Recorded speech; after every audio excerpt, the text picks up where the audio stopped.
안녕하세요. 당신의 초이스 김은별입니다. 네, 국제금리 공포가 살짝 가라앉은 사이에 SK하이닉스의 대규모 주주 환원까지 더해지면서 우리 증시 다시금 반등의 궤도에 돌아섰습니다. 다만 또 7천선에 안착하는 것은 실패했는데요. 이렇게 7천선이 좀 어려울 일일까요? 네, 요즘은 어떤 섹터 하나가 확실하게 두각을 드러낸다기보다는 상승의 연속성이 이어진다. 이런 패턴을 잡아내기가 좀 참 까다로운 시장이 아닐까 싶습니다. 어떤 부분에서는 예전에 상승장과 비교했을 때 난이도가 상당히 좀 올라갔다는 그런 기분이 드는데요. 이럴 때일수록 하나씩 매듭을 풀어가면서 정리를 해두는 게 좋을 것 같습니다. 저희 당신의 초이스에서는 또 진단 시간까지 마련이 돼 있으니까요. 시청자 여러분들의 종목까지 꼼꼼하게 상담해 드리도록 하겠습니다. 네, 오늘도 두 분과 함께 전략 그리고 앞으로의 이런 부분들까지 함께 짚어보도록 하겠습니다. 주식회사 플래처의 김덕호 대표 그리고 보넥스트 투자자문의 나현진 대표입니다. 두 분 어서 오세요. 네, 이렇게 두 분과 함께를 할 텐데요. 이 두 분은 오늘의 키워드는 또 어떻게 잡으셨을지 그리고 앞으로의 전략은 어떻게 보실지 먼저 키워드 통해서 살펴보겠습니다.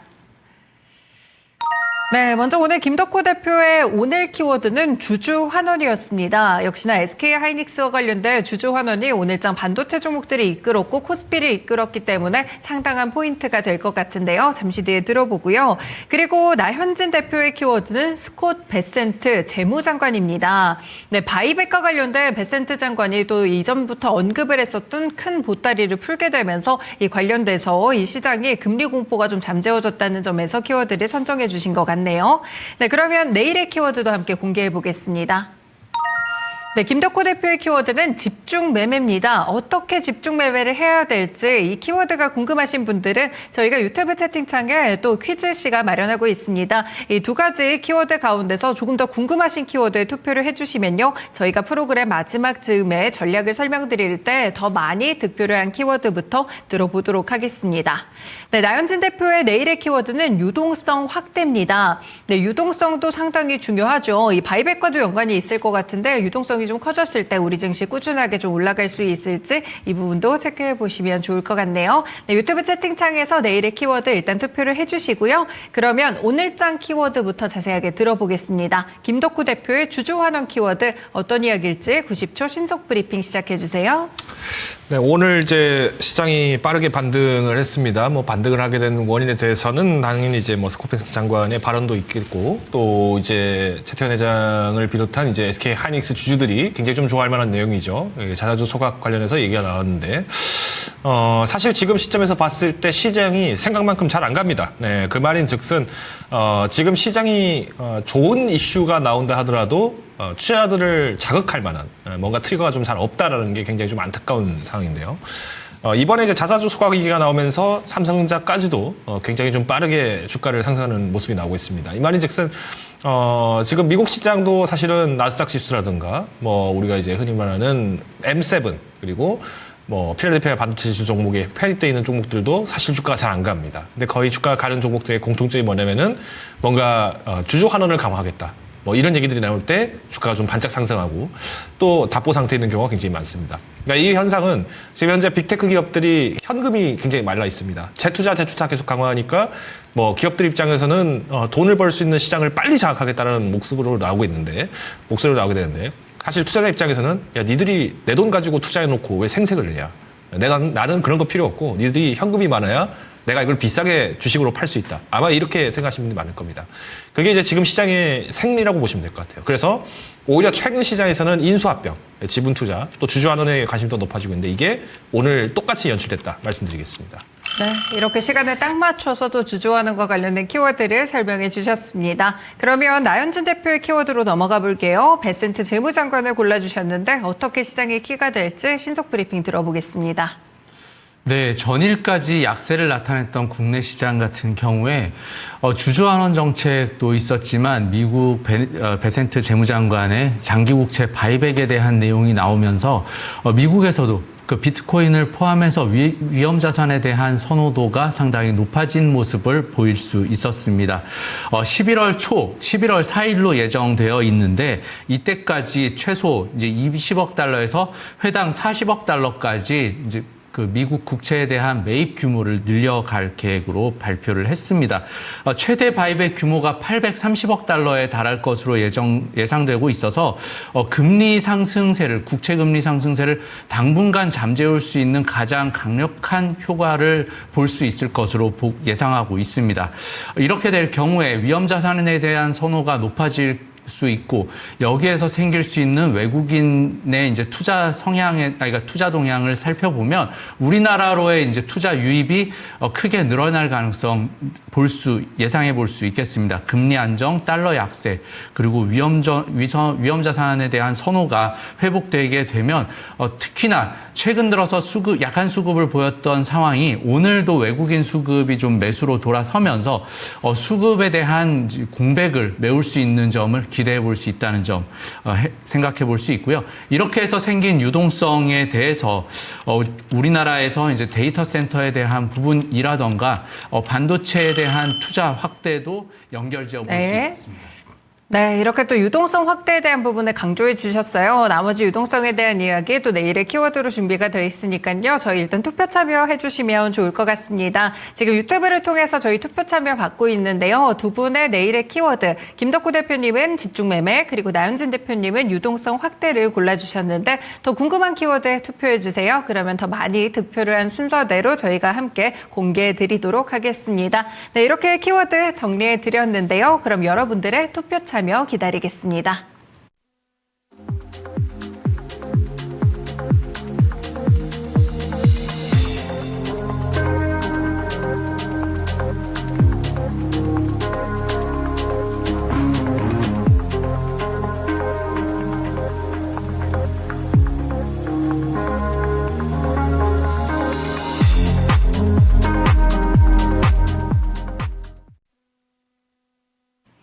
네, 이렇게 계속해서 투표해 주시면 좋을 것 같고요. 그럼 이제부터 여러분들이 기다리시는 진단 시간으로 넘어가 보겠습니다.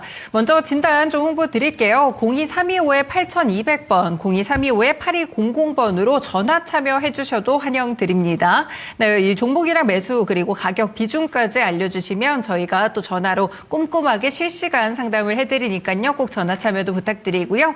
유튜브 채팅창에도 열려 있습니다. 바로 참여 가능하시고요. 갖고 계신 종목에 대해서 매수가 비중 가격 알려주시면 저희가 선적을 통해서 빠르게 좀 진단 드리도록 하겠습니다. 또 이렇게 선착순으로 진단을 받고 있으니까요. 미리미리 올려주시면 좀 도움이 될 것 같네요. 네, 벌써 올려주신 분들이 많아가지고요. 하나씩 진단해 보도록 하겠습니다.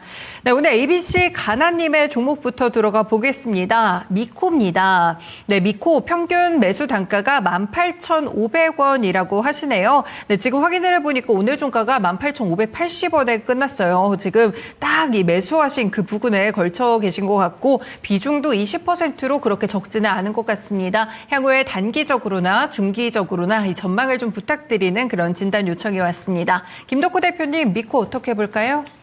뭐 일단 지금 시점에서 20% 비중을 담으셨다라는 건 아마 이 종목으로 좀 승부수를 보겠다라는 생각을 하시지 않았을까라는 생각이 듭니다. 뭐 물론 이제 2분기 실적이 발표가 되긴 했습니다만은 뭐 저는 전혀 나쁘지 않다라고 좀 판단을 하고 있는 상황이고요. 뭐 특히나 이제 우리가 뭐 세라믹 부품이라든지 아니면은 이제 고체 산화물 연료든지 그리고 뭐 산업용 보일러, 그러니까 이런 부분들까지 우리가 좀 폭넓게 보면은 지금 시장이 계속 이제 주목을 하고 있는 곳에서 매출들이 계속 탄탄하게 나오고 있기 때문에 뭐 큰 흐름은 많지는 않을 것이다라고 저는 좀 판단하고 있습니다. 다만 이제 조금 걱정이 되는 부분을 좀 먼저 말씀을 드리면요. 일단 미코 같은 경우에도 최근에 반등을 한 게 이제 기술적 반등이 이제 마무리되기 시작하면서 아마 이제 좀 주가가 좀 바닥 다지기 좀 나오지 않을까라는 생각을 좀 하고 있습니다. 제 기억이 맞으면 아마 우리 종목 진단하신 이 ABC 가나님이 제가 지난번에 아이파크 현대산업개발 관련해서 좀 매도하시고 종목 교체하셔라고 얘기를 드린 적이 있는데 아마 그 타이밍과 좀 비슷하게 좀 나온 차트 움직임이 지금 미코처럼 지금 나오고 있습니다. 우리가 좀 길게 봤을 때는 사실 이제 좀 유리한 부분들이 좀 많아요. 오히려 미코 같은 경우에는 일단 수급도 사실 외국인들이 계속 꾸준하게 매수를 지금 해오고 있죠. 뭐 250일, 120일입니다. 그러니까 120일을 항상 제가 계속 강조드리는 이유는 지금하고 불과 6개월 전하고 분위기가 완전히 달라졌다는 얘기예요. 완전히 달라졌고 지금 이란과 미국 간의 어떤 갈등 사태도 더 고조화되고 있고 이런 영향들을 고려를 했을 때 시장이 상당히 부정적인데도 불구하고 외국인들이 산다. 이거는 가격적인 메리트가 충분히 있다라고 우리가 좀 해석을 할 수 있겠죠. 자, 20일 내에서 좀 보시면은 기관들이 매도 물량 내어놓고 있는데 외국인들이 매수를 하면서 좀 차트가 올라가지 않았나라고 저는 좀 판단을 하고 있습니다. 그래서 현 시점에서는 일단 보유를 하시는 게 저는 좀 맞다라고 생각을 하는데 다만 이제 비중이 20%라고 하신다라면은 이제 한 번 정도 조정이 나올 때 추가 매수할 수 있는 여력이 없죠. 그러니까 지금은 어떤 종목이든 내가 비중을 좀 키웠다라고 하는 종목들의 공통점이 있어야 돼요. 내가 이전에 비싸게 샀는데 이번에 조정장 때 추가 매수를 했습니다. 이런 분들이라면은 비중이 무거워지는 게 좀 자연스러운 현상인데 지금 매수가가 18,500원. 그러면 혹시 매수를 언제 하셨는지 뭐 채팅에 올려주시면 좋을 것 같은데 뭐 6월 전후로 사셨는지 아니면 이번에 들어오셨는지 모르겠습니다만은 만약에 이번에 미코를 이렇게 담으셨다라고 한다라면은 저는 좀 한번 조심스럽게 접근할 필요는 있겠다라고 생각을 하고 있어요. 그러니까 실적이 사실은 아까도 말씀드린 것처럼 나쁘지 않다는 점, 그리고 무엇보다 뭐 실용장구 의존율도 지금 많이 떨어지고 있다는 점, 그리고 특히 이제 외국인 수급이 들어온다는 점은 상당히 긍정적이라고 좀 말씀을 드릴 수는 있을 것 같은데 이제부터가 다시 이제 레이스가 시작되는 겁니다. 그러니까 9월, 10월 될 때까지는 이제 또 3분기 실적 발표까지 좀 시간이 남아 있잖아요. 물론 이제 미코 같은 게 조금 더 오래 걸릴 수도 있겠다라고 생각이 들긴 합니다만은, 우선 이제 미코도 사실 보시면 아시겠습니다만은 지난 1년 동안, 그러니까 이제 지난 2025년 기준으로 부채 비율이 좀 상당히 높은 편에 속합니다. 그러니까 220%. 그러니까 제가 요즘에 추천드리는 종목들이 부채 비율은 아무리 오버가 돼도 120 이하로 줄이는 게 좀 더 유리할 수 있다라고 말씀드리는 원인이 결국에는 시장이 조금만 힘들어질 때는 가장 먼저 주가가 빠지는 종목들이 이런 종목들이 많습니다. 실적 성장하니까 괜찮잖아요. 물론 맞습니다. 근데 지금 실적 계속 성장하고 있고 부채 비율 낮고 지분 구조 탄탄한 기업 가져가시겠어요? 아니면 미코 가져가시겠어요? 그러면은 당연히 미코 말고 딴 거 할래요라고 얘기하는 거는 누구나 다 그 얘기를 할 거예요. 그러니까 시간차 매매, 제가 지난주 강조드렸던 시간차 매매를 활용해서 만약에 접근하셨으려면은 이런 종목은 지금 기술적인 지표들에 대비했을 때 단기 매매의 관점에서는 조금 불리한 위치에 있습니다. 차라리 저는 미코로 꼭 승부수를 띄우려고 하지 마시고요. 오히려 다른 종목들을 좀 권고를 드리고 싶은데 그래도 미코를 만약에 가지고 내가 기다려 보겠다라고 하신다면은 제가 말씀드렸던 단기 트레이딩 관점에서는 21,000원. 그러니까 21,000원 도달 시에 21,000원에 도달 시에 그때는 한번 과감하게 매도를 하시는 게 좀 나을 수 있겠다라고 판단하고 있습니다. 비중은 20%보다는 10%로 보유를 하시는 것을 좀 권고를 드리겠고요. 요 10%는 이제 현금으로 좀 가지고 계시는 게 유리할 수 있습니다. 그래야지 나중에 미코가 한 번 정도 조정이 나와서 뭐 16,000원에서 15,000원까지 좀 주가 빠진다. 이럴 때 한번 추가 매수해서 그럼 나는 19,000원에 팔아야지. 이렇게 전략 대응이 가능한 거예요. 그래서 지금은 미코라는 종목에 좀 집중해서 보셨을 때는 외국인 수급은 긍정적. 그렇지만 트레이딩 면에서는 조금 다소 불리할 수 있다는 점 강조드리겠습니다. 손절가 같은 경우에는 지금 18,500원에 매수를 하셨으니까요. 16,000원 만약에 이탈했을 때 이때 내가 이 종목을 굳이 이 종목으로 승부를 보지는 않겠다라고 하신다면 그때는 이탈하십시오. 이 16,000원의 근거는 지금 보시는 21선이 지금 회복하고 있다는 점. 그래서 16,000선 잡고 손절가 대응하시면 좋을 것 같습니다. 네, 미코의 경우에는 지금 딱 변곡점에 좀 들어와 있는 것 같습니다. 지표들을 여러 가지로 살펴드렸을 때 좋은 점도 있지만 뭐 부채 비율 같은 약점도 있는 종목이기 때문에 이 비중은 좀 한 10% 정도로 줄여가시는 그런 관점이 좋을 것 같기는 하고요. 이 구간에 따라 조금 다르겠지만 단기 매매는 조금 불리하다는 점도 함께 강조를 해주셨습니다. 네, 다음 종목으로 넘어가 보겠습니다. 주수영님의 종목입니다. 포스코 퓨처엠이고요. 네, 2차 전지 쪽으로 좀 살펴보시고 계신데 비중 역시나 크십니다. 20% 비중을 싣고 계신데 23만 8천 원에 매수가가 잡혀 계시다고 하네요. 그러면은 아무래도 지금은 손실 구간에 접어드신 그런 상태일 것 같은데 이런 종목들은 대체적으로 또 이 중기적으로 보시는 분들 많거든요. 중기 진단 이렇게 들어왔어요. 나윤진 대표님, 포스코 퓨처엠 중기적인 시각으로 어떻게 볼까요? 네, 포스코 퓨처엠 23년도에 뭐 주가가 60만 원을 넘어서면서 상당한 강세를 나타냈었습니다. 이때 당시에는 2차 전지 관련한 특히 소재 관련한 기업들의 주가가 상당히 좋았기 때문에 그 영향을 받았던 것으로 판단하고 있고요. 최근 들어서 이제 오랜 부진 그리고 음극재, 양극재 관련해서 그 전기차 부분에 이제 매출 그리고 수익성이 계속 조금씩 떨어지고 있는 상황입니다. 현재도 현대차 관련해서 배터리 공장 출하 관련한 부분이 3분기로 이연되면서 이 부분에 대한 수익성도 아직까지 플러스 요인으로 보기에는 좀 무리가 있어 보입니다. 그렇지만 최근 들어서 포스코 퓨처엠이 이제 좀 각광을 받고 있었고 5월, 6월 정도에 2차 전지 관련한 종목들의 약세에서 이제 주가 하락은 했었지만 그 전에 올 초 상반기에 좀 상승을 했었던 주요 원인 중에 하나가 LFP 양극재 관련해서 26년 올해 말부터 생산하고 할 계획으로 공장을 증설하고 있고 2032년까지 납품할 계획까지 이제 세우고 있는 상황입니다. 이 부분이 중요한 건 이제 LFP에서 양극재 관련한 부분, 특히 LFP의 배터리의 수요가 현재 ESS에 가장 많이 사용되고 있기 때문에 북미향 그리고 국내에서도 ESS 수요를 충족시키기 위해서 배터리 소재에 대한 이제 출하가 늘어날 것으로 전망하고 있습니다. 이 부분에 대해서 이제 판단을 해보면 현재까지 조정을 받았던 그리고 지금까지 2차 전지 관련해서 소재 부분에서 수익성이 좀 약화되고 있었던 부분을 올 연말 그리고 내년 정도까지 놓고 본다면 어느 정도는 회복할 수 있을 것으로 예상해 볼 수 있습니다.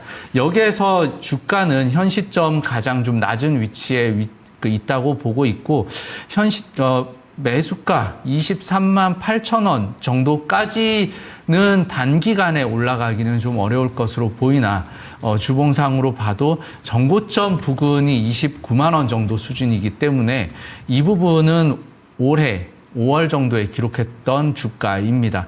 현 시점에서 기준으로 해서 올 연말 그리고 본격적으로 LFP 배터리에 대한 소재 납품이 그러니까 출하가 확인되게 되면 여기에서 주가는 회복될 수 있을 것으로 보고 있습니다. 장기 평선이 수렴하는 부분을 넘어서는 24만 원에서 25만 원 정도 수준까지의 반등은 올 연말 하반기 그리고 내년 초 정도까지는 충분히 가능할 것으로 예상해 볼 수 있습니다. 그래서 이 정도 기간까지 좀 기다려 보시면서 LFP의 소재 배터리, 그러니까 소재 출하가 정상적으로 되고 있는지, 매출에서 기록이 되고 있는지까지 한번 체크 포인트를 삼고 주가를 좀 더 중기적으로 기다려 보시기를 말씀드리고 싶습니다.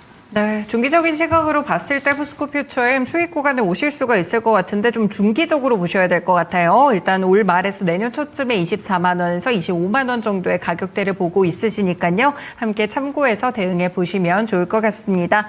저희 이렇게 선정을 통해서 계속해서 종목 진단 이어가고 있습니다. 02325-8200번으로 전화 주시면요. 전화 상담도 충분히 가능하고요. 유튜브를 통해서 이 종목이랑 매수가 비중 알려주시면 저희가 꾸준하게 또 업데이트 해드려서 계속해서 진단 이어가 보도록 하겠습니다. 네, 지금 전화 진단이 들어와 있어가지고요. 함께 만나보도록 하겠습니다. 시청자님 안녕하세요. 안녕하세요. 네, 오늘 어떤 종목 들고 오셨을까요? 삼성전기요. 네, 삼성전기군요. 그러면 매수가랑 비중도 알려주세요. 142만 원에 10%요. 네, 142만 원에 10% 정도면 최근에 매수하셨을까요? 아니면은 7월 달 정도에 매수를 하셨을까요? 최근입니다. 아, 네, 최근에 매수를 하셨었군요. 그러면 앞으로 좀 어떻게 될지가 궁금하신 거세요? 다른 건 다 올라가는데 안 올라가요. 네, 맞아요. 이런 생각하시는 분들 많으실 것 같아요. 오늘 네, SK 오늘 하이닉스. 안 올라가네요. 네, 맞아요. 예. 삼성전자하고 하이닉스하고 삼성전기 세트로 올라가고 내려오고 하더니만 오늘 안 내려가요. 네, 어제도 안 맞아요. 예, 올라가고. 그렇습니다. S7 관련돼서 거의 다 올라갔는데 삼성전기가 좀 돌처럼 버티고 있어가지고 이 부분이 좀 궁금하신 것 같습니다. 저희가 대표님과 진단해드릴게요. 네, 감사합니다. 네, 김덕구 대표님, 삼성전기 시청자분이 말씀하신 대로 저도 이 부분이 좀 궁금하긴 했었는데요. IT 종목들이 대체적으로 반등을 많이 줬었는데 삼성전기만 크게 좀 올라가지를 못하는 것 같습니다. 최근에 매수하셨고 10% 비중 갖고 계신데 앞으로의 전략을 좀 짜주시면요. 삼성전기가 못 올라갔다고요? 이 말씀은 굉장히 큰 파문을 좀 가져올 것 같은데요. 이번 달 월봉 기준으로만 봐도 22%가 올라갔는데 이거를 안 올라갔다라고 얘기하시면 아마 오늘이 좀 그렇죠.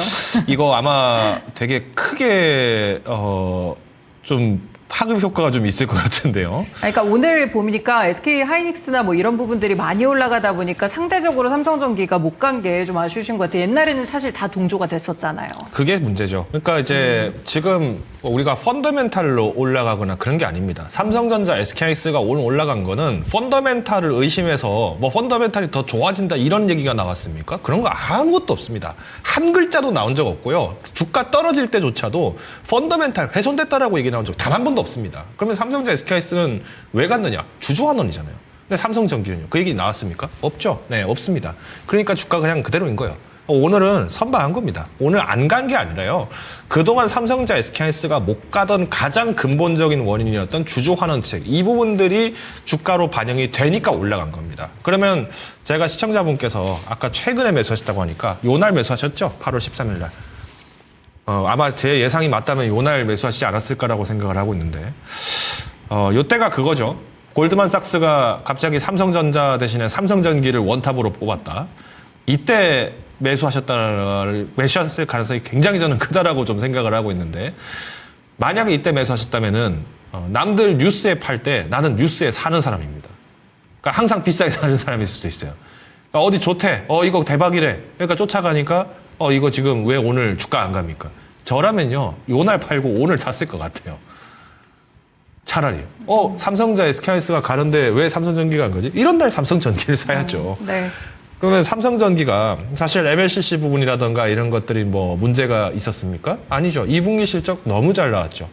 영업이익도 잘 나왔고 매출도 잘 나오고 있고 심지어 AI 부분 때문에 전장 부품 소요도 굉장히 많이 올라가고 있고 그러면 기다리시면 됩니다. 그럼 뭐가 걱정이세요?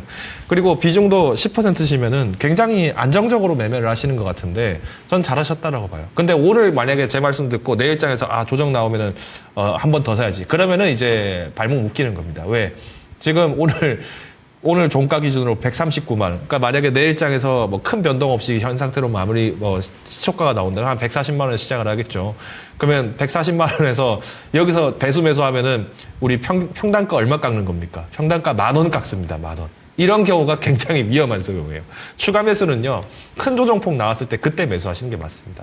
근데 이제, 142만 원이라는 가격이 그럼 나쁜 가격이냐? 아니요. 잘 사신 겁니다. 오늘 이제 좀 주가가 안 갔던 거는 제가 그동안 강조드렸던 이 단기 반등, V자 반등 이후에 주가 안착 시도를 어느 가격대에서 하느냐, 이게 관건인데, 조금 아쉬운 면이 있다라면은 지난 18일 날 그리고 19일 날 제 시장이 좀 조정이 좀 나왔죠. 차익 매물도 좀 빨리 나왔습니다. 근데 요거는 어떻게 해석을 하셔야 되냐면요. 외국인들이 좀 단기적으로 물량을 좀 빼고 있어요. 이거를 기관이 사고 있죠. 요런 차트가 제가 좋아하지 않는 차트입니다.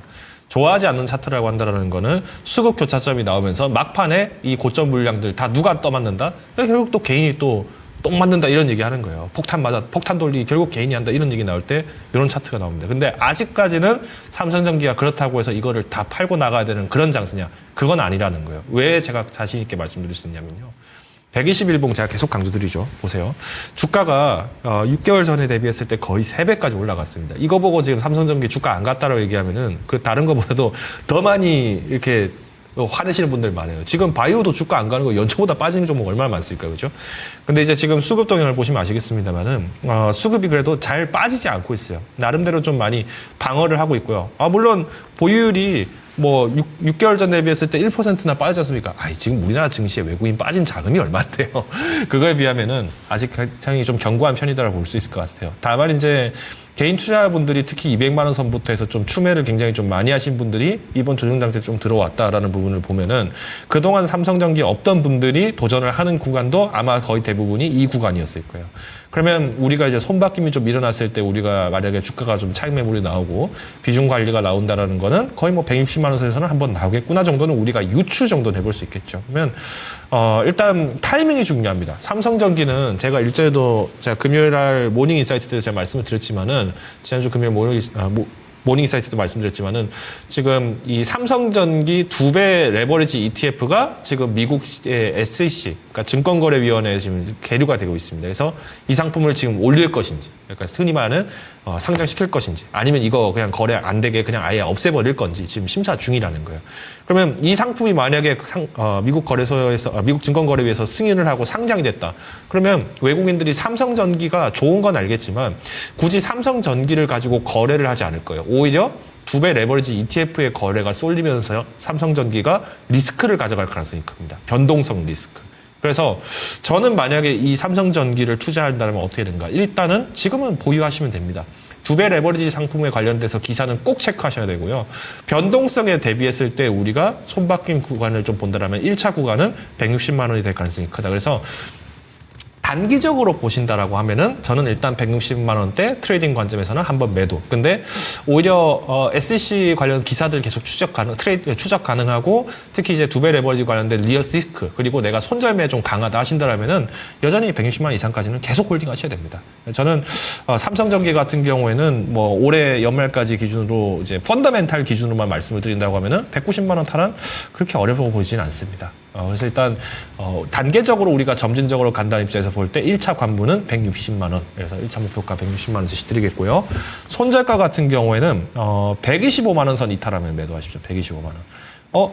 20일 이평보다 조금 더 낮은데요? 라고 얘기하실 것 같아요. 그러니까 지금 삼성전기는 실적으로 왜곡될 게 없습니다. 그 말인 즉슨 시장 분위기에 따른 왜곡. 그러니까 패닉셀만 나오지 않는다라고 했을 때는 뭐 크게 바뀔 것은 없다라고 저는 판단하고 있는 상황이기 때문에 손절가 125만 원 제시드리겠습니다. 네, 이렇게 삼성전기 1차 목표가는 160만 원 그리고 손절가는 125만 원으로 잡아주셨습니다. 시청자님 도움 좀 되셨을까요? 감사합니다. 네, 고맙습니다. 네, 이렇게 저희가 전화를 통해서 또 진단 실시간으로 드리고 있습니다. 02-325-8200번으로 전화 주셔서 진단 기회 놓치지 않으시길 바라겠고요. 또 유튜브 세팅창에 있는 투표도 계속해서 이어가 주세요. 네, 종목 빠르게 보겠습니다. 금상첨화님의 종목인데 서부 T&D입니다. 네, 매수가가 조금 높으세요. 16,700원에 비중은 그래도 좀 적으시네요. 5% 정도 갖고 계십니다. 보유한 지 5개월 정도 되셨다고 하는데 그래도 장기나 좀 중기를 보고 매수한 종목이라고 말씀을 주셨습니다. 서부 T&D도 외국인 이야기 나오고 이렇게 또 실적이나 이런 부분에서는 좀 탄탄했던 것 같은데 어떻게 봐야 될까요? 나윤진 대표님 진단 부탁드릴게요. 네, 서부 T&D 지금 가지고 있으신 평단을 분석해보면 16,700원이라고 하면 매수가가 조금 높은 편입니다. 그렇지만 비중이 작기 때문에 현재 결론적으로 말씀드리면 10,000원 이하 정도 선에선 5% 정도 비중을 더 높여서 평균 단가를 한 13,000원대, 14,000원 이하 정도로 맞추시는 걸 먼저 추천을 드리겠습니다.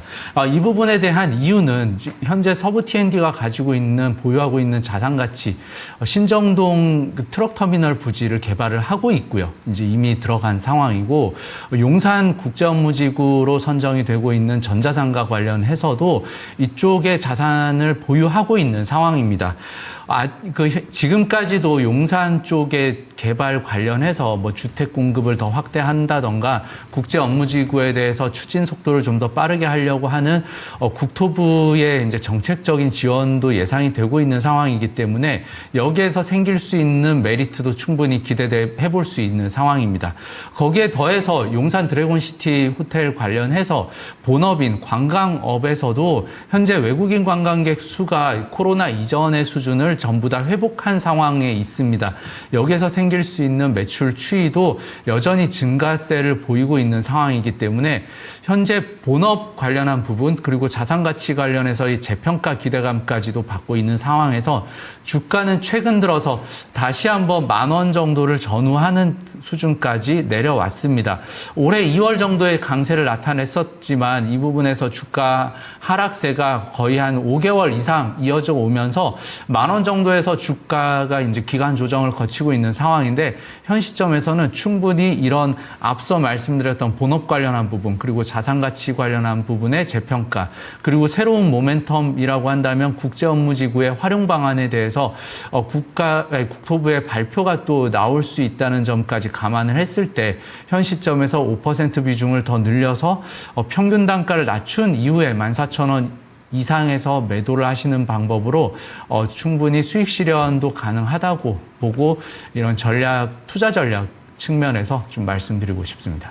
네, 평균 단가를 만 원대에서 조금 더 매수를 하셔서 낮추시는 전략도 괜찮을 것 같습니다. 서부 T&D 지금은 비중이 좀 낮게 갖고 계시지만 현금적인 여력이 있으시다면 평단을 낮추는 그런 전략들이 상당히 좋을 것 같습니다.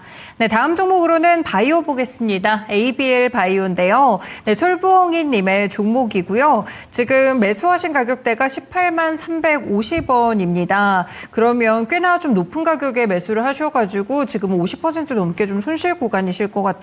8% 정도 비중을 갖고 계신다고 하는데 추가 매수를 좀 진행을 하면 수익이 날 수 있을지가 궁금하신 것 같습니다. 김덕호 대표님, 바이오 쪽 오늘 좀 주목을 받았었는데 좀 많이 내려온 가격대에서 추가 매수 괜찮을까요?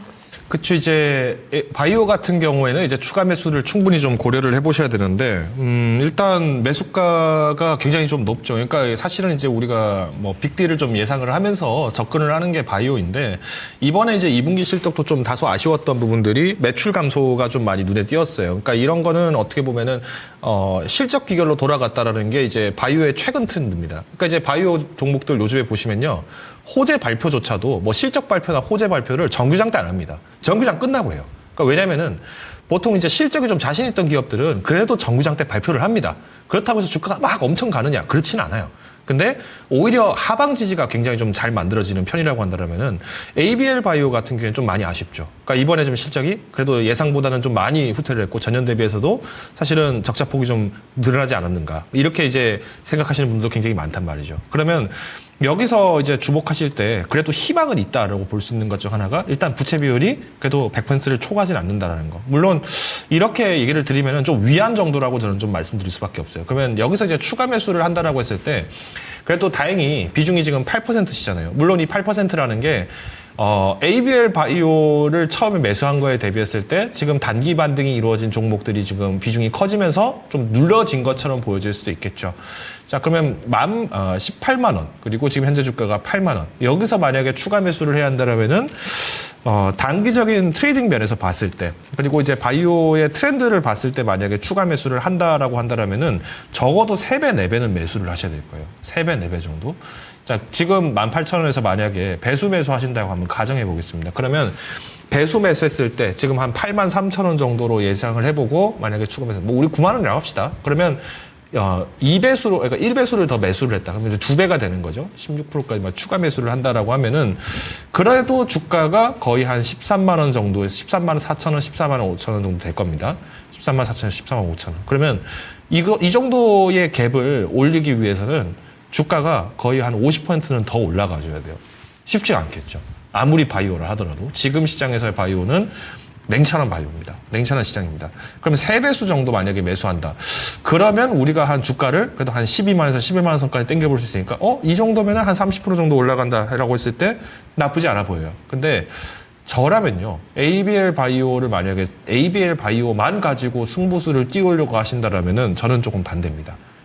만약에 이 ABL 바이오를 내가 저 지금 현금이 좀 굉장히 많기 때문에 그래도 여기서 한 30%까지도 추매가 가능한 상황입니다라고 하신다면은 그럼 굳이 ABL 바이오로 올릴 필요가 있나요? 차라리 저는 ABL 바이오가 아니라 뭐 다른 종목들로 더 추매를 하셔서 기다려 보시는 게 나을 수 있다고 봐요. 물론 ADC 분야 항체 관련해서는 항체 주사 관련해서는 뭐 충분히 저도 기대를 많이 하고 있습니다. 근데 일단 바이오라는 게 언제 터질지 모르는 폭탄인 것처럼 또 언제 호재로 돌아올지도 모르거든요. 근데 이 타이밍을 굳이 이 ABL 바이오만으로 지금 실적이 좀 악화된 상황에서 접근을 하기에는 쉽지는 않을 거라고 봐요. 그래서 저는 꾀를 좀 드린다라면은 만약에 ABL 바이오가 시장의 주목을 다시 받고 이 ADC 분야에 대해서 다시 이제 시장이 좀 호재로 전환하기 위해서는 바이오 전반에 대한 투심 회복이 아직까지는 완벽이 되지 않은 상태에서는 좀 접근이 어려울 수 있겠다라고 봐요. 그게 시청자분께서 지금 매수했던 18만 원 선이 어떻게 보면은 좀 굉장히 안타까운 구간이에요. 왜? 많은 분들이 이미 작년도에도 ABL 바이오가 그래도 대장주 역할을 좀 하지 않을까? 새로운 대장으로 좀 떠오르지 않을까? 이런 기대감이 여전히 남아있었던 데고 4월 중순 이후에 사실은 주가가 3,000당 제가 빠질 때 똑같이 커플링으로 빠졌어요. 그러면 이거는 바이오 자체에 대한 신뢰 문제가 나온 겁니다. 그래서 저는 오히려 올해 단기에 당분간의 원금을 찾기 위해서 내가 이 종목으로 올인을 하겠다라고 보시기보다는 저는 현금 여력을 다른 곳에 쓸 것 같습니다. 일단 지금 ABL 바이오는 보유 의견을 드릴게요. 그만큼 이제 이제 실적에 대한 우려감들이 이미 실적에 대한 악재로 평가가 됐음에도 주가가 여기서 추가적인 하락이 나오지 않고 있다는 점은 여전히 긍정적이라고 좀 말씀드릴 수 있을 것 같고요. 자, 순매수 같은 경우에도 외국인들이 지금 계속 사죠. 이게 매집 전략입니다. 매집 전략이에요. 그래서 시간 싸움으로 내가 외국인들과 싸웠을 때 유리하게 접근을 할 것인가라는 표현으로 보신다면은 일단 손실폭을 줄이는데 접근하자라는 의견을 좀 말씀드릴게요. 20일 기준으로 외국인 같은 경우에도 뭐 여전히 공고한 수급을 갖고 있습니다. 그렇지만 크지 않다는 점. 그러니까 크게 지금 추가 매수가 좀 들어오지 않고 있다라는 요 시장에서 볼 때는 단기적으로 한번 지지가 만들어진 이후에 다시 한번 이제 시장 회복에 따라서 편승을 가르치는 게 좀 유리하다고 판단하고 있습니다. 자, 만약에 지금 ABL 바이오 최근에 신규로 들어가신 분들 같은 경우에도 일단 가격대를 좀 제시를 감히 드린다면은 저는 11만 원 제시 드립니다. 그래서 제가 아까 ABL 바이오 같은 경우는 2배수 매수 가지고는 안 될 거다. 최소한 3배, 4배 매수를 하시는데 이 정도 자금이면 저는 다른 거 하셨으면 좋겠다라고 얘기를 드리겠습니다. 손절가 같은 경우에는요. 오히려 타이트하게 제시 드리겠습니다. 75,000원. 75,000원 이탈 시에는 저는 오히려 종목 교체 혹은 이제 비중 축소를 좀 권고를 드리고자 합니다. 네, 이렇게 바이오 쪽으로 ABL 바이오까지 진단해 드렸습니다. 오늘 또 전화 진단이 하나 더 있어가지고요. 바로 연결해 보도록 할게요. 시청자님 안녕하세요.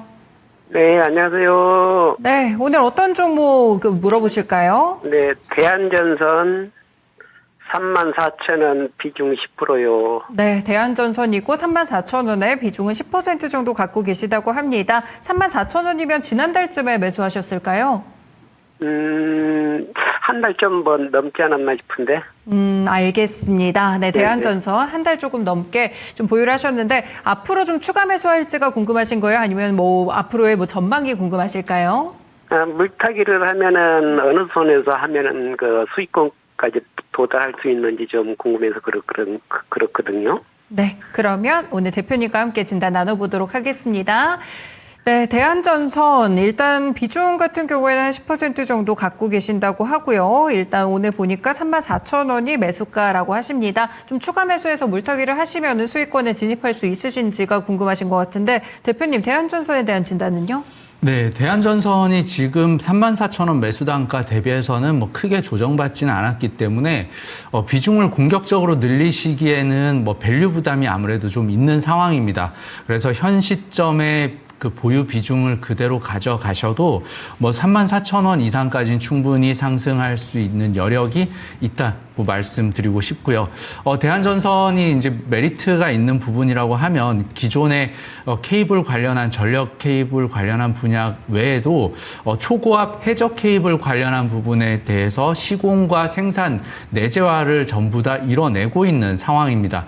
여기에서 생길 수 있는 고부가 가치 메리트가 있어서 현 시점에서 그리고 국가 정책상으로도 에너지 고속도로 정책에 대한 이제 확대를 추진하고 있어서 이 부분에 대한 수주 가능성은 계속해서 증가할 수 있을 것으로 보입니다. 그렇지만 앞서 말씀드렸듯이 현재 시가총액이 5조 5천억 원 수준에 있고 그리고 매출액이 한 4조대 그리고 영업이익이 한 2,200억 정도 수준을 예상하고 있는 걸 봤을 때 다른 전선주 아니면 다른 뭐 변압기를 포함한 전력 인프라 관련한 종목 대비해서 여전히 밸류 부담이 있는 상황입니다. 그래서 비중을 높이시기보다는 현재 보유하고 있는 비중 그대로 이제 매수 단가 이상까지 좀 더 장기적으로 그러니까 고부가 가치 비중이 좀 더 늘어나게 되면 마진율도 같이 올라갈 수 있기 때문에 현재 5% 정도 수준의 마진율이 한 11%, 10% 정도까지 상승을 하게 된다면 충분히 34,000원 이상까지의 상승도 기대해 볼 수 있다는 점. 그래서 비중보다는 좀 더 중기적으로 좀 보시는 관점으로 말씀드리겠습니다. 네, 시청자분이 문의해 주신 물타기보다는 조금 더 장기적인 관점으로 갖고 가시는 전략이 추천됐습니다. 조금 도움이 되셨을까요? 네, 감사합니다. 네, 고맙습니다. 네, 이렇게 오늘은 대한전선을 마지막으로 진단 시간 마치도록 하겠습니다. 더 많은 종목들 진단을 드리고 싶었는데 내일도 기회가 있으니까요. 참여해 주시면 되겠습니다. 네, 그러면 토마토 AI가 픽한 4가지 뉴스 살펴보겠습니다. 토마토 AI가 선정한 오늘의 뉴스입니다. 코스피가 반도체주의 강세와 외국인의 매수에 힘입어 강하게 반등했습니다. 간밤 모더나가 폭등하며 국내 바이오주에도 훈풍을 불어넣었습니다. 트럼프 대통령이 클래리티법 통과를 촉구했다는 소식에 스테이블 코인주가 주목받았습니다. SK증권이 SK하이닉스의 자사주 매입을 단독 중개한다는 소식에 이날 상한가를 기록했습니다. 먼저 첫 번째 뉴스입니다. 국내 증시가 전날의 급락을 딛고 하루 만에 강하게 반등했습니다. SK하이닉스의 40조 원 규모 주주환원 발표와 삼성전자의 주주환원 확대 기대가 반도체주에 강한 상승 동력을 제공한 가운데 외국인이 유가증권 시장에서 1조 7천억 원 넘게 순매수하며 코스피는 6,800선을 회복했습니다. 아울러 대외 여건도 전날보다 개선됐는데요. 미국 재무부가 장기국채 바이백 규모를 기존 회당 20억 달러에서 최소 40억 달러로 확대하면서 장기채 수급 부담이 일부 완화됐고 미국 장기 국채 금리도 하락했습니다. 다만 미국 통화정책과 AI 투자 확대를 둘러싼 불확실성은 추가 상승을 제한할 수 있는 요인으로 꼽히는데요. 대신증권은 AI 투자 확대가 향후 물가 압력으로 전이될 가능성도 제기되면서 위험자산 선호와 증시의 상승 탄력을 제한하고 있다고 설명했습니다. 이어서 다음 뉴스입니다. 미국 바이오 기업 모더나가 mRNA 기반의 항암 치료제 임상에서 긍정적인 결과를 내놓았다는 소식에 국내 바이오주가 동반 상승했습니다. 모더나는 머크와 공동 개발한 환자 맞춤형 mRNA 암 백신이 고위험 흑색종 환자를 대상으로 진행한 후기 임상 시험에서 암 재발과 전이를 억제하는 결과를 얻었다고 밝힌 바 있습니다. 코로나19 백신에 쓰인 mRNA 기술을 기반으로 한 개인 맞춤형 암 치료제가 대규모 3상 임상시험에서 긍정적인 결과를 거둔 것은 이번이 처음인데요. 이로 인해 뉴욕 증시에서 모더나가 전장 대비 176.9% 급등한 가운데 국내 증시에서는 실제 관련주가 아닌 종목까지 기대감에 오르면서 추격 매수에는 일부 유의해야 한다는 경고도 나오고 있습니다. 이어서 다음 뉴스입니다. 트럼프 대통령이 현지 시간 19일 가상자산업계 관계자들과 만나 가상자산 시장의 제도적인 기반을 마련하기 위한 클래리티법의 의회 통과를 촉구했습니다. 클래리티법은 가상자산의 성격에 따라 증권과 상품 등을 구분하고 미국 증권거래위원회와 상품선물거래위원회 간 규제 권한을 명확히 하는 내용을 담고 있는데요.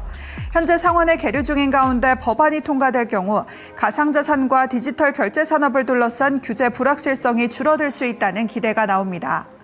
이에 시장에서는 글로벌 디지털 자산과 결제 생태계가 확대될 수 있다는 전망에 관련주로 매수세가 몰렸습니다. 끝으로 마지막 뉴스입니다. SK증권이 SK하이닉스의 40조 원 규모 자기 주식 취득을 중개한다는 소식에 이날 상한가를 기록했습니다. SK하이닉스가 약 3개월에 걸쳐 대규모 자사주 매입을 진행하는 만큼 SK증권의 중개 수수료 수익이 늘어날 것이라는 기대가 주가를 끌어올린 것으로 보이는데요. 다만 최근에 코스피가 변동성 장세를 거치며 거래대금 둔화 조짐을 보이고 있어 증권사들이 하반기 실적 방어 시험대에 올랐다는 분석도 나오고 있습니다. FN가이드에 따르면 최근 한 달간 국내 증권사들이 발간한 목표 주가 하향 리포트는 923건으로 상향 리포트의 2배를 웃돌았는데요. 금융투자업계 관계자는 브로커리지와 트레이딩 의존도가 높은 증권사일수록 거래 위축이 실적에 미치는 충격이 상당히 클 수 있다면서 하반기 사업 구조와 수익권 다변화, 리스크 관리 역량에 따라서 증권사별 실적 차별화가 본격화될 가능성이 있다고 이야기했습니다. 목요일장의 주요 증시 뉴스 짚어봤습니다. 이 밖에 오늘의 테마주와 종목 한 줄 브리핑까지 알고 싶다면 증권통 모바일 앱에서 확인해 볼 수 있습니다. 지금까지 AI 뉴스로 정리해드렸습니다. 네, 다음으로 두 분의 추천주를 들어볼 시간인데요. 그 전에 목표가 도달 있어서 함께 살펴보겠습니다. 네, 지난달 30일에 추천해 주셨던 한화오션입니다. 네, 김덕호 대표님께서 추천을 해주셨고 수익률은 21.81%까지 상당한 수익을 봤습니다. 추천가 당시가 81,600원이었는데 목표가는 95,000원이었고요. 최근에는 도달한 뒤에 약간 시장에 따라서 약간 조정을 받은 그런 상태입니다. 네, 대표님 한화오션 추가적으로 어떻게 볼까요? 계속 보유하시면 됩니다. 뭐 아주 쉽게 올라갈 수 있는 종목이고요. 조선주 같은 경우에는 뭐 하나오션 외에도 뭐 삼성중공업이나 H중공업저는 여전히 긍정적으로 보고 있습니다. 그 말인즉슨 우리나라 조선사들이 뭐 글로벌 점유율이 좀 떨어진다 뭐 이런 걸로 좀 우려하시는 분들이 있는데 점유율은 말 그대로 그냥 숫자고요. 이거는 중국에서 흔히 말하는 벌크선, 그러니까 돈도 안 되는 거 막 찍어내니까 막 수가 많아 보이는 것 뿐인 거지 오히려 취소하면은 그 위약금 내야 되고요. 지금 만들어지고 있는 선박, 이거 나 못하겠으니까 니들 알아서 처분해라. 처분해도요, 그 나머지 손실 금액들 다시 청구합니다. 그러니까 조선업계는 오히려 경기가 안 좋아져도 월급 따박따박 받으면서 매출 만들 수 있는 회사이기 때문에 저는 오히려 지금이 더 조선주는 기회가 됐다라고 말씀드리겠습니다. 다음 2차 목표가 같은 경우에는 조금 더 공격적으로 제시를 드리겠습니다. 저는 11만 원 선 보고 있습니다. 11만 원 선. 요때가 이제 한 번 정도 추가 시가 좀 만들어지는 가 관건일 것 같은데, 만약에 비중이 좀 너무 많다, 그래서 내가 조금 비중을 좀 덜고 싶다, 그래서 그 타이밍을 알려달라 하시면은 제가 1차로 잡았던 이 95,000원 선대 비중은 조금 조절하셔서 조금 탄력도가 높은 종목으로 가겠다 하시는 분들은 뭐 요때 잡으셔도 괜찮습니다. 손절가 같은 경우에는 8만 원입니다. 굉장히 타이트하죠. 그러니까 이제 조선주 같은 경우에는 뭐 지금 여기서 조선주가 뭐 제가 일전에 말씀드렸던 뭐 반도체처럼 뭐 펀더멘탈 흔들린 것도 없는 것이 다시 이제 회복을 하는 것처럼 조선주 역시도 여전히 펀더멘탈이 굉장히 강하다라는 점을 한 번 더 강조드리겠습니다. 기술적 손절가 8만 원 제시드리겠습니다. 네, 손절가 8만 원, 그리고 2차 목표가는 11만 원으로 제시됐습니다. 그러면 두 분의 오늘 종목 만나보겠습니다. 네, 두 분이 내일장으로 골라주신 종목인데요. 김덕호 대표님은 포스코 인터내셔널, 그리고 나연진 대표님은 G2파워를 골라주셨습니다. 네, 먼저 김덕호 대표님, 포스코 인터내셔널은 어떤 포인트일까요? 네, 일단 포스코 인터내셔널 같은 경우에는 사실 이제 몇 번 해먹었던 종목이긴 합니다. 뭐 그만큼 이제 이번 조정장 때도 뭐 손실이 좀 나서 매도를 했던 좀 안타까움도 있습니다만은, 뭐 그럼에도 저는 포스코 인터내셔널 여전히 갈 길이 멀다라고 판단하는 근거는 일단 에너지 자산 부각입니다. 지금 미국과 이란이 계속 치고받고 싸우고 있죠.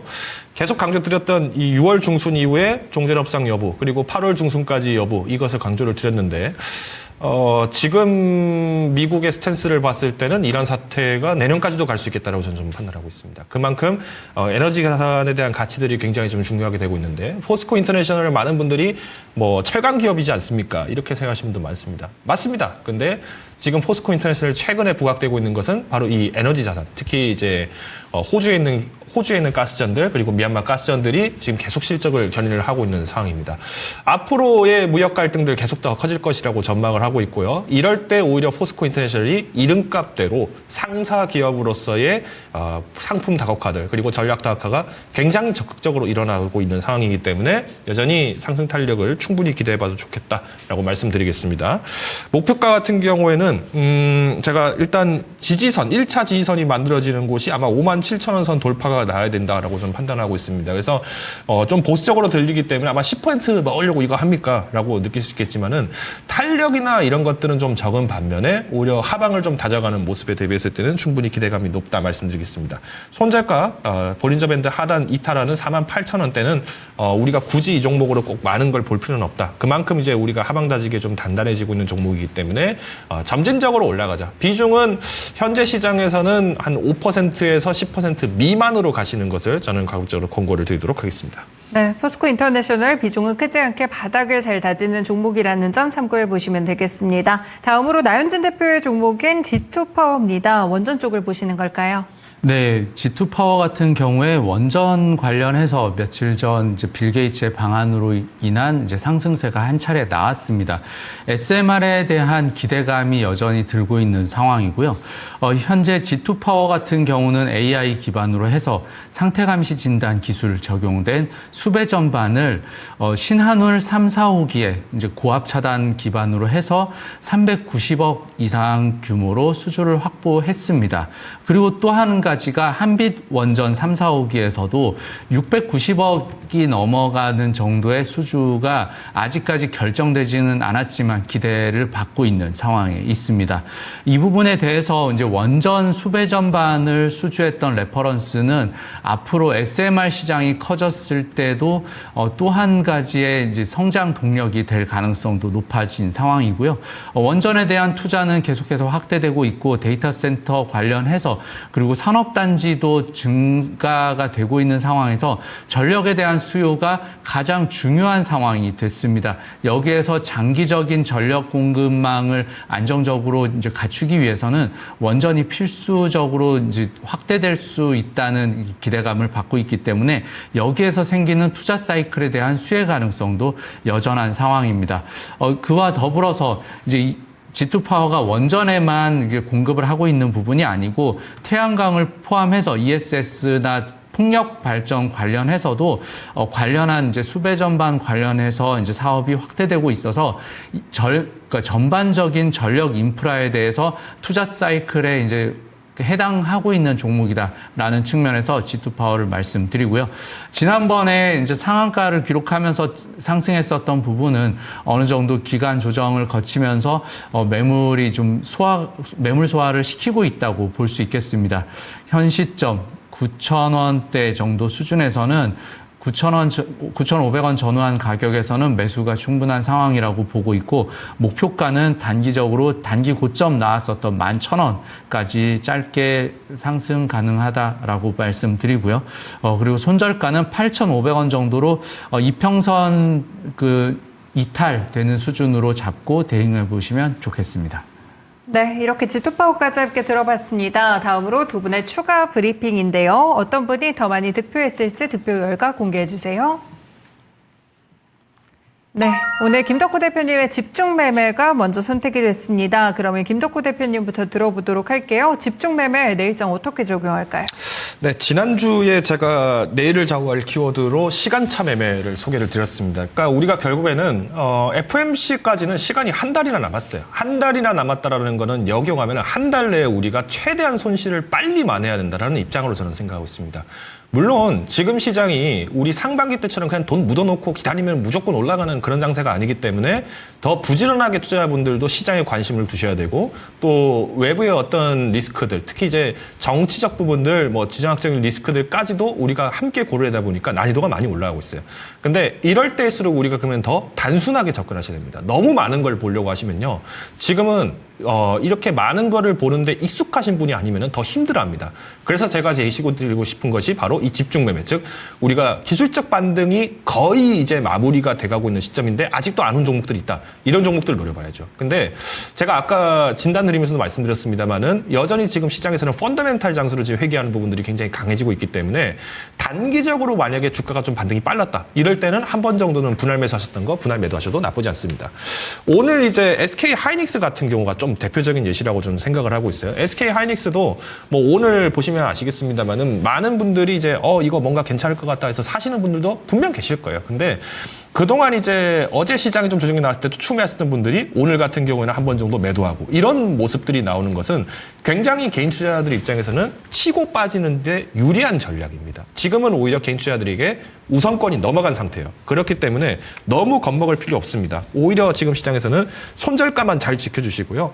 대신 이제 기술적인 대응, 내가 이 종목 이거보다 더 갈 것 같은데 지금 오늘 60일봉 돌파 거의 남았으니까 뭐 언제 한 번 더 갈 것 같은데 아니요. 일단 한 번 정도는 빼고 갑시다. 돈 마련하셨다가 현금으로 부지런하게 손실을 메우시자라고 말씀드리겠습니다. 네, 다음으로 나윤지 대표님의 유동성 확대 키워드도 함께 들어보겠습니다. 네, 국채 매입을 이제 예정한 시간, 이제 11월 4일 정도까지 유동성이 확대될 수 있는 조건이 그러니까 완료됐다라고 볼 수 있겠습니다. 바이백을 확대를 하고 채권 시장의 유동성을 개선을 하게 되면 그로 인해서 생기는 자금 유동성이 이제 기업 자금 조달 부담을 완화할 수 있다고 볼 수 있고요. 위험 자산에 대한 투자 심리도 개선될 것으로 예상해 볼 수 있겠습니다. 그와 더불어서 대규모 프로젝트 파이낸싱도 활발하게 이루어질 수 있기 때문에 데이터 센터에 대한 수요도 증가할 수 있다라고 연결 지을 수 있습니다. 이로 인해서 생기는 반도체 메모리에 대한 부분, 그리고 전력망, 에너지 데이터 센터 증설에 대한 부분까지 자금 조달이 좀 더 원활하게 되는 부분까지 이어간다면 투자 수요에 대해서 확산될 분위기가 계속해서 11월 정도까지는 이어질 수 있다라고 보고, 단기적인 유동성 확대를 최대한 활용해야 되는 시기라고 말씀드리겠습니다. 네, 이렇게 두 분의 키워드 내일장 대응하실 때 참고해 보시면 좋을 것 같습니다. 말씀 고맙습니다. 네, 이렇게 오늘 당신의 초이스는 주식회사 플래처의 김덕호 대표, 그리고 보넥스트 투자자문의 나현진 대표와 함께했습니다. 네, 오늘 8시 30분에도 증권 통팟 퀴즈가 준비되어 있습니다. 오늘도 당초 시청자분들을 위해서 힌트 드리려고 하는데요. 오늘은 스포츠를 좀 잘하시는 분들이 유리하겠어요. 볼링에서 퍼펙트 게임이라는 용어가 있죠. 보통 12번을 모두 다 스트라이크로 성공을 하면 퍼펙트 게임이다라고 이야기를 하는데 무려 300점을 획득하게 된다고 있다고 합니다. 그러면 오늘 퀴즈에도 잘 참고해 보시면 좋을 것 같습니다. 지금까지 다양한 투자 판단에 도움이 되는 말씀들 함께 전해드렸고요. 특정 종목의 상승 하락 보장하지는 않습니다. 당신의 초이스 마치겠습니다. 내일 이 시간에 뵐게요. 고맙습니다.